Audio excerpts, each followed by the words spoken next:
What's up guys, Ivan Carranza here, and today I want to share with you my story of how I started to play bass. I think all of us have sort of a similar story of how we started to play an instrument, but I want to share this with you because I think it could be helpful for some of you guys watching.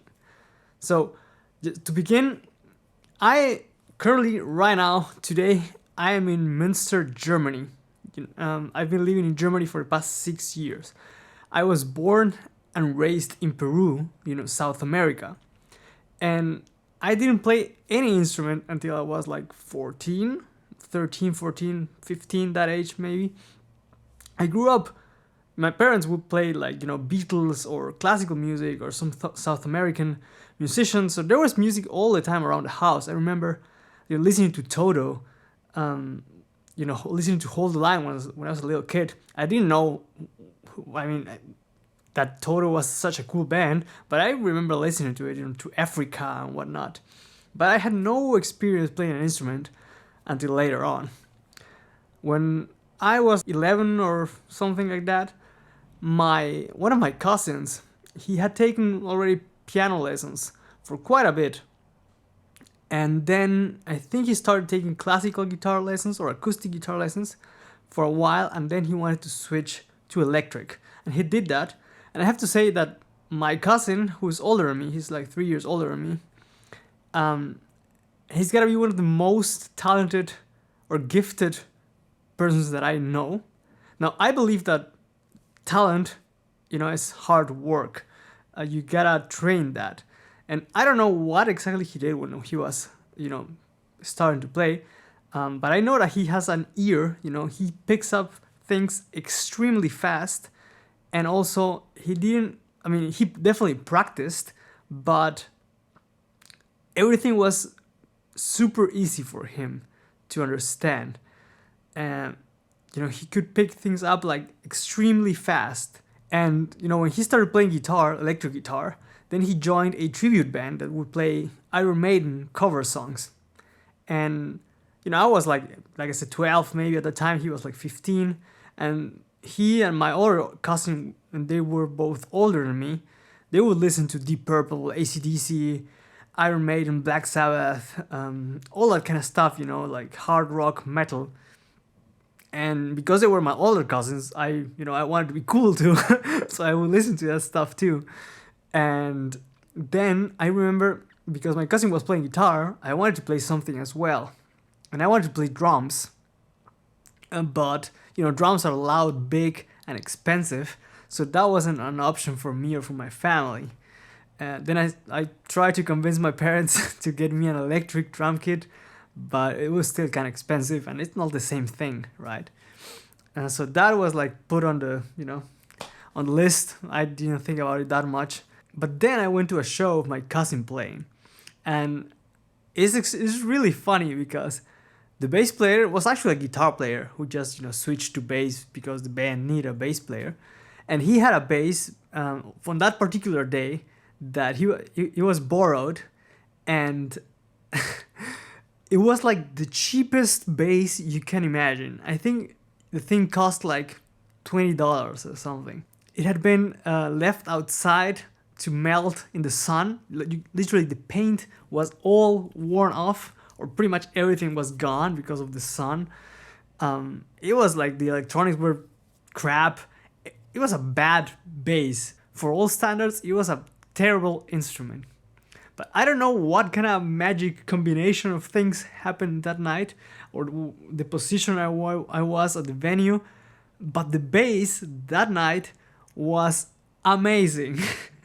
And that was the first time that I really heard and felt a bass guitar, especially in an Iron Maiden show or Iron Maiden songs where the bass is really a focus of the material too.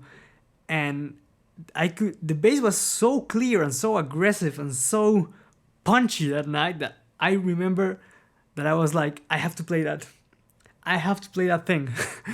And I'm not exactly sure because it's been like 10 years if I got a bass like the next week. But I remember I took all my savings and then I went with my mom to buy a bass, and I got a Yamaha RBX 170, I think is the model. I still have it at home. I took the frets out at one point, but I still have it at home in Peru. And that's what I used to start. And at first my cousin showed me how to fret, because he played guitar. He could show me some things, how to fret. And also, I think one of the most important lessons that I've kept to this day on how to practice, and I tell this to my students now, and it's like when you're a baby, you're learning how to eat with a fork or a spoon, right? You might grab the spoon or the fork and you can't target your mouth. You have to focus on grabbing the thing and making the connection from hand to your mouth. And it takes time. You gotta do it slowly, otherwise you poke your eye and you die, right? So you gotta train that motoric movement. So that's the same thing when you're playing an instrument. He told me, do it as slow as you can to make a controlled movement, and then you're gonna be able to do it faster in the long run. That little advice has helped me tremendously, because I know if I trust the process of slowing it down and making conscious movements and gradually increasing difficulty, I'm gonna get to where I am. Of course, we all have our limitations, but in the process of doing that, I've also trained and developed my patience and my skill of focusing as well. Where am I making a not an appropriate movement? Where is my hand kind of like, or where could it be better? And that is a really valuable skills that I try to teach to my students as well. Since that point, when I got the bass, I think it went like a month maybe where I would just practice unplugged because I didn't have an amp. And then my mom noticed that I actually had interest in learning, and she told me, okay, you know what, you're gonna get lessons.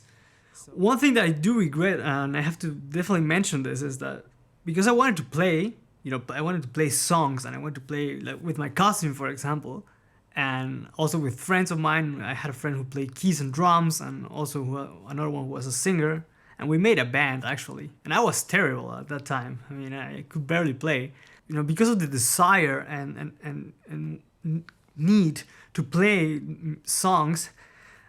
I had to use tabs to learn. And that's something I regret. Definitely. I wish that I had started like from the very beginning to learn stuff by ear, because until now I've got friends who have a way better ear than I do, and I do believe that it's from using tabs and notation, because you start to hear with your eyes. I wish that I had trained my ear from the very beginning, because it would have saved me, or it would still save me, a lot of work right now. So if you're depending on a lot of tabs and notation to learn stuff, I would definitely encourage you to, just be humble and take it slow and try to pick things up by ear, because it's gonna help you in the long run. My music teacher at school, who was German, Joscha Oetz, a great upright jazz player, told me, and this is one of the reasons why I'm here right now as well, told me that I was actually quite good. So he started to, put the idea that I should study music. And then I started taking private lessons with him and prepare for the exam admissions at music schools here in Germany. And after taking, I think, 2 years of classes with him, I applied here in Germany and failed terribly. I sucked at the exam. I was nervous as hell. My reading, sight reading at the time was not that good. And I had to fly back to Peru. And at least the teachers told me that I actually was quite decent, that I had talent. I just had to work on a couple of different things. And then I took 1 more year to prepare myself, and then I applied again and got accepted to 2 schools. And I moved from Peru to Germany in 2013. And since then, I've traveled I don't know how many kilometers to play music. I've met so many great people. I've played so many cool shows. I am doing this video YouTube thing where I can record and share what I've learned. Also, I've written a book on reggae bass playing. You know, I've never even imagined that I would write a book. I've taught workshops on 5 or 4 different countries and music schools. And to think about it, all of that came from, you know, just picking up an instrument and having the patience and dedication to put time. I think it's quite surreal, I have to say. It's interesting, and I'm very thankful that I get to do this pretty much every day. And I'm happy that you guys, I'm kind of tearing up right now. I'm happy that you guys watch and support the channel, because that makes me really happy. Sorry. Coffee break. If there's anything I can say to close up this video, I think it would be put in the work, be patient, take time, and stay dedicated. Let me know in the comments down below how is it that you started to play bass. Don't forget to subscribe and hit the notification bell to stay up to date with the content that's coming to the channel. Thank you guys for watching, and I'll catch you guys on the next one. Take care.